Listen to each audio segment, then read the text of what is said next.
Meron pong nakaka-intrigang mga balita na nakarating sa akin galing sa mga kaklase ko nung 17th Congress. Kung maalala nyo, ako naman po ay naging miyembro rin ng Kongreso at dahil dyan, marami naman tayong mga matalik na kaibigan na nagsasabi pa sa akin ng mga bali-balita. At ang balita na nakuha ko sa aking mga kaibigan ng 17th Congress ay magkakaroon daw ng coup dito sa darating na linggo at magkakaroon ng bagong speaker. Tatanggalin daw si Tambaluslos. Now, of course, ang sinasabi nila, bali-balita, ang papalit daw itong si Albi Benitez ng Bacolod. No? At pag-usapan natin ito. Tama ba o hindi? Well, ewan po. No? Malalaman naman natin yan sa darating na linggo kung talagang matatanggal si Tambaluslos. Sana nga po. Dahil alam nyo naman, ako mismo, no? Ang talagang nag-iit sa akin ay ang si Tambaluslos, ang Huwad Committee, si Lisa Araneta Marcos, no? Na alam ko naman na merong basbas din ni Bongbong Marcos Jr., no? Pero ang talagang tumiri sa akin ay walang kaduda-duda kundi ito si Tambaluslos, no? Now, unang-una, may interest ba ang Marcos Jr. na tanggalin ang kanyang pinsan? May interest ba ang kanyang may bahay na Lisa Araneta Marcos na tanggalin si Tambaluslos? Tingin ko ang kasagutan ay oo. Bakit? Kung mapapansin nyo, naguhugas kamay itong si Marcos Jr. dito sa kababalaghang mga nangyayari sa mga flood control projects. At nung kailan lang, parang kahapon lamang, ang Executive Secretary, si dating Chief Justice Bersamin, nag-issue pa ng statement. Hoy, mga miyembro ng Kongreso, huwag niyong ibabaling ang sisi sa amin sa ekutibo dyan sa mga kababalaghan ng flood control project. Ibig sabihin, nasasaktan talaga si Marcos Jr. dito sa mga flood control controversy dahil ang katotohanan, siya naman talaga ang dapat sisihin. Bakit? Unang-una, siya nagbigay ng suporta sa liderato ng Kamara de Representante. Sa katunayan po, sa kasaysayan ng Pilipinas, walang nagiging speaker na hindi binibigyan basbas ng presidente. So kung ano man ang patakaran na pinatupad ni Tambaluslos dyan sa Kamara, yan ay dahil sinuportahan ni Marcos Jr. na mag-i-speaker si Tambaluslos. Pangalawa, yung mga maanumalyang proyekto na naipasok sa National Expenditure Program, ang nag-propose niyan si Marcos Jr. Kung dumaan yan sa proseso, kahit papano, merong pag-aaral kung kinakailangan nga ba yung proyekto na yan, pero ang katunayan po niyan ay nanggaling pa rin sa Malacanang ang programa. Pero kung ang mga maanumalyang proyekto naman ay insertion na binago ng mga mambabatas, yan naman po'y mangyayari lamang kung merong basbas na speaker at merong basbas ng Committee on Appropriations Chair na si Zaldico na ngayon po ay di umano'y nagpapagabot sa Amerika. Pero sabi ni Congressman Garbin, hindi raw nagtatago. Ayaw lang magpakita. Kayo naman, iba yung ayaw magpakita sa nagtatago. So ngayon, the buck stops with the President. Pero ano ngayon ang asta ni Presidente Marcos Jr.? Abay, may paiyak-iyak pa na bakit daw ganyan ang ginagawa sa taong bayan. Nilunustay ang pera ng taong bayan. Wika nga ni Maharlika, Julul, sinong lulukuin mo? Julul, ikaw, alam na alam mo na kung yung mga maanumalyang proyekto gaya dyan sa Wawa Builder sa Bulacan na insertion, kung ikaw talaga ay seryoso na labanan ng korupsyon, dapat ibinito mo yung line item para dyan sa Wawa Construction na yan sa Bulacan na kinagagalit mo pa. Pangalawa, 3 budget na ang napasa ng Tambaluslos. Alam mo ng patakaran dyan na 60% nawawala sa korupsyon. Bakit ko sinasabi yan? Naging congressman at senatong ka rin eh. Alam mo naman ang patakaran dyan, wag na tayo makipagplastikan, wag na tayo magpaligoy-ligoy. Ikaw ay district congressman. So alam mo na ang kubra mo nanggagaling sa district engineer. Siguro hindi mo alam, napakataas na ngayon ng nawawala sa taripa na sasaka. Pero I am sure, naririnig mo naman yan. Bakit? Kasi meron ka rin ibang mga kamag-anak na nakaupo dyan kasama na sarili mong anak. Alam nyo ba, yung si Sandro, yung yan ay nag-i-intern pa lang, hindi pa siya kongresista, doon sa opisina ng kanyang tito, no? Alam mo sabi niya, at narinig ko yan mismo sa kanyang bibig, they are so corrupt in Congress. So alam ni Sandro Marcos ang mga kababalaghan at wag mong sabihin na hindi mo alam na ang SOP ngayon sa Kongreso, umaabot na ng 60% kasi nga ang mga congressman, para man lang makakuha ng proyekto, kinakailangan magbigay sa mga tao sa Committee on Appropriations, sa opisina ng kung sino man, sa opisina ng SPECER. O, di ba? So, julul. Huwag ibaling sa iba ang sisi. Ibaling mo pa rin sa'yo, Marcos Jr. ang sisi sa flood control. Pero maibalik tayo. Anong interes ni Marcos Jr. at ni Lisa Aranate Marcos na tanggalin ng Tambaluslos? Walang interes nila, ayaw nila na silang masisi sa flood control. So hahanap sila ng polgay. Ang gagawin nilang polgay, SPECER. Para magalit ang tao, kay SPECER lamang at hindi sa kanila. At yan yung konteksto na nagsabi si Bersamin, hoy, kayong mga kongresista, huwag yung ibaling sa ehekutibo ang sisi sa mga kababalaghan sa flood control project.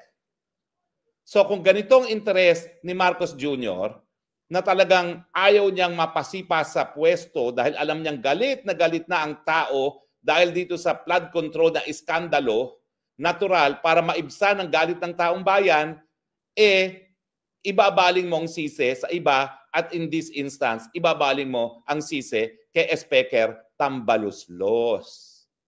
Pero make no mistake about it, hindi naman magagawa ni Tambaluslos yung mga kabalustugan nito kung hindi siya kampante na susuportahan siya ng Marcos Jr. At bakit naman alam ni Tambaluslos na susuportahan siya ni Marcos Jr.? Kasi nga, kinakailangan nila yung loyalty. Kinakailangan nila yung pirma ng mga congressman para mapa-impeach si Inday Sara Duterte. O di ba? Dahil binusog nila ang mga congressman ng 3 taon, hindi sila nagkaroon ng problema ng pagkalap ng mga signatures para suportahan ang impeachment ni Inday Sara na nabasura na ngayon ng Korte Suprema. Sa tingin nyo ba, yung mga Luistro, mga Alonte, mga Alonto, hindi Alonte, Luistro, mga Adjong, mga sino pa yan? Mga yung chairman, Fernandez, mga Abante. Tingin nyo ba magiging kasing bangis yan nung nakita natin sila sa WED Committee kung hindi dahil kampante sila, na binusog na sila, kaya po pwede na silang maging matapat na aso para sa administrasyon. Di ba? Money talks. Kaya wag mong ibaling ang sisi. The buck stops with you, pero ngayon alam mo, napakalakas ng posibilidad na ma-people power ka na dahil nga sa balastugan at sawan-sawa ng taong bayan. O ang katotohanan, may naninindigan na gaya ni Benji Magalong na nagsasabi, tama na, sobra na. Bakit naman hindi magtatama na, sobra na yan? Mayor ko yan sa Baguio City, nakita niya na talagang overpriced yung mga nets na ginagawa sa Cannon Road na wala namang silbi kasi palaging sarado pa rin ang Cannon Road. At na-shock siya na bilyon-bilyones pa lang ginamit dyan sa mga netting na yan, na mukha lang naman mga kulambo. Hindi ko alam bakit bilyones ang halaga. O, di ba? O, kaya posible po na ang nasa likod ng pagtatanggal kay Tambaluslos ay ang mag-asawang Marcos dahil nga binabaling nila ang sisi, gaya ng sinabi ng Executive Secretary, sa mga anomalyang mga flood control projects sa mga congressman at hindi sa kanilang mga sarili. So it makes sense. Ang akin lang, wag tayo magpalinlang ha. Mga Marcoses pa rin ang responsable dyan.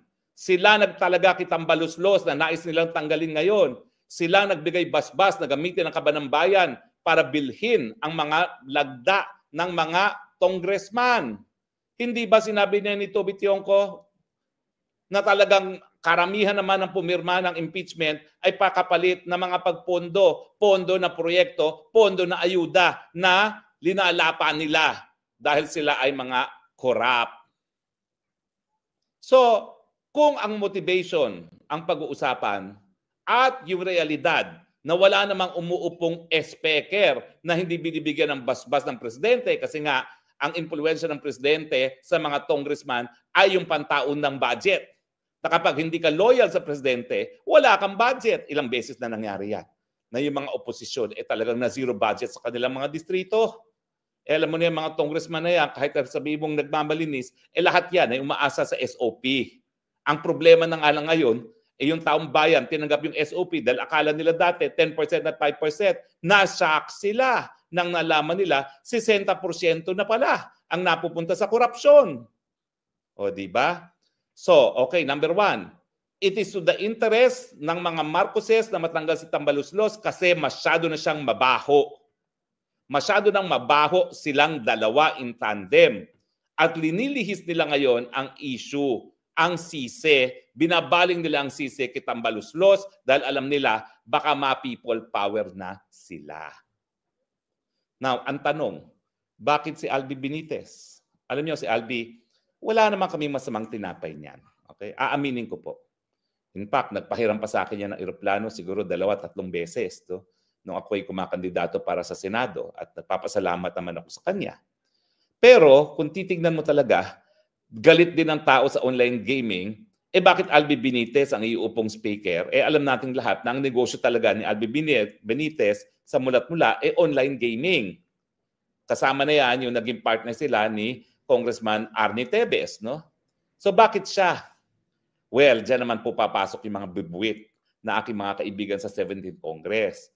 Apparently po, talagang ang nagpatakbo sa kanya bilang kongresista muli at hindi mayor dahil siya ay parang 1 or 2 term pa lang as mayor of Bacolod City, ay si Lisa Araneta Marcos. Na ang mga Araneta ay meron po talagang ties sa Negros, dyan sa Bacolod, no? In fact, yung isang kongresista dyan medyo nagtampo sa mga Marcoses dahil ang inasahan nila na baka biglang tumakbo na kongresista si Lisa Araneta Marquez dun sa kanilang Marcos, dun sa kanilang distrito. Hindi naman nangyari, pero inasahan nila na baka magtangka ang Lisa Araneta Marcos at tumakbo doon. So bakit Albi Benitez? Dahil ang Albi Benitez naman medyo mabigat din dalhin dahil mainit din sa mata ng taong bayan ng online gaming. Lalong-lalo na ginagawa nilang issue itong missing sa Bungero. Well, yun nga daw. Ang dahilan kung bakit hindi na siya tumakbo muli bilang mayor ay sinabihan siya ni Lisa Araneta Marcos, iwan mo na muna ang Bacolod, gagawin kitang speaker. At kaya kahit anong baboy ang ginawa sa kanya ni Tambaluslos, linink siya doon sa isang illegal gambling activity, in-expose ang mga kwentong pribado tungkol sa kanyang pamilya para lang maudlot ang pagiging speaker, kampante siya na magdi-deliver ang Lisa Araneta Marcos sa kanyang pangako na magiging speaker siya. Ako, wala naman akong pakialam sa kung ano man ang sinong gustong maging speaker ni Marcos Jr. dahil kahit sino naman yan, magiging, aso rin yan. Aso rin yan na masunurin kay Marcos Jr., no? Kahit sino pa yan. Pero kung ang pinag-uusapan ay kredibilidad at yung pagtitiwala ng taong bayan, mas bagay si Toby Tionco. Oo, dahil si Toby, pinakita niya yung pagiging independyente niya. Miski siya ay kamag-anak din ni Marcos Jr. dahil ang kanyang asawa ay miyembro rin ng Romualdez clan. Mas gugustuhin ko na si Toby kasi nga mas magugustuhan siya ng taong bayan. Pero, alam mo naman sa politika, a promise is a promise. Kaya mukhang ang iupo si Albi Benitez. So anong inaasahan ng mga Marcos Jr.? Inaasahan ng mga Marcos Jr. ngayon at ang kanyang may bahay na kapag nawala si Tambaluslos, maiibsan ang galit ng taong bayan dahil dito sa mga maanumalyang mga flood control project. Sa tingin nyo ba, yung hindi pag-attend ni Zaldico ay labag sa kagustuhan ng mga Marcoses? Hindi.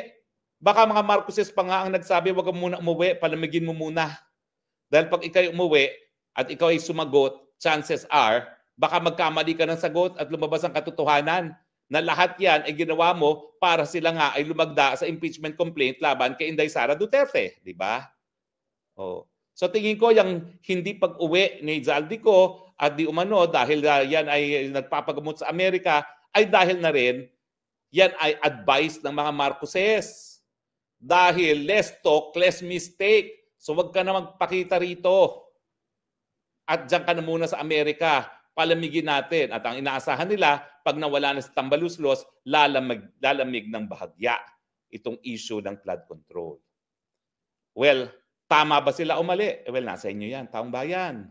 Kung kayo'y magpabola at lumamig ang mga isipan, ang mga ulo, at maging dahilan na hindi na naman kayo ilalabas sa lansangan para sabihing tama na, sobra na, gaya ng ginagawa ng mga Indonesians ngayon, gaya ng ginawa ng mga South Koreans, gaya ng ginawa ng mga Thais na ating mga kapatid sa mga karating na bansa, mananatili pa rin ang problema. Dahil ang problema talaga sa korupsyon, Marcos Jr., nasa genes na po nila yan. Talagang dugong magnanakaw ang angkan ng Marcos. At napakadami ng desisyon ng Korte Suprema, desisyon ng Swiss Court, at desisyon ng American Court na yan po ay katunayan, katotohanan, at hindi paratang lamang. Sige nga, Marcos Jr., yung pamilya, magnanakaw, sue me for cyber libel. Sue me. Papakita ko sa iyo yung mga Supreme Court decisions. Papakita ko sa iyo ang desisyon ng Swiss courts. Papakita ko sa iyo ang desisyon ng mga American Supreme Court. Magnanakaw ang mga Marcoses. Mamamatay tao ang mga Marcoses. Torturer sa mga Marcoses. Ang mga Marcoses responsable sa mga dukot. Sue me for libel. And I will prove it with court records. Kaya kayo, mga kababayan, huwag kayong lalamig ang ulo dahil tatanggalin lang si Tambaluslos. Yan ay dahil ayaw nila na ang galit ng taong bayan mabaling sa kanila. At dapat lamang na sa kanila mabaling ang galit natin dahil sila pa rin ang responsable sa korupsyon. Dahil nga binili nila ang mga boto para patalsikin si Inday Sara, at kung speaker lang ang papalitan, asahan ninyo, gagawin at gagawin pa rin nila yan dahil hindi nila papayagan na magkaroon ng tsansa ang VP Sara maging presidente sa 2028. Sisirain at sisirain nila, susubukin pa rin nilang patalsikin sa pwesto si Inday Sara Duterte. Kaya wag na magbago mga isip, ipatuloy na ang init ng ulo, lumabas na sa lansangan at isigaw, tama na, sobra na, alis dyan Marcos. Angkan ng magnanakaw, angkan ng mamamatay tao, angkan ng mga nagdedesperasido, angkan ng mga torturer.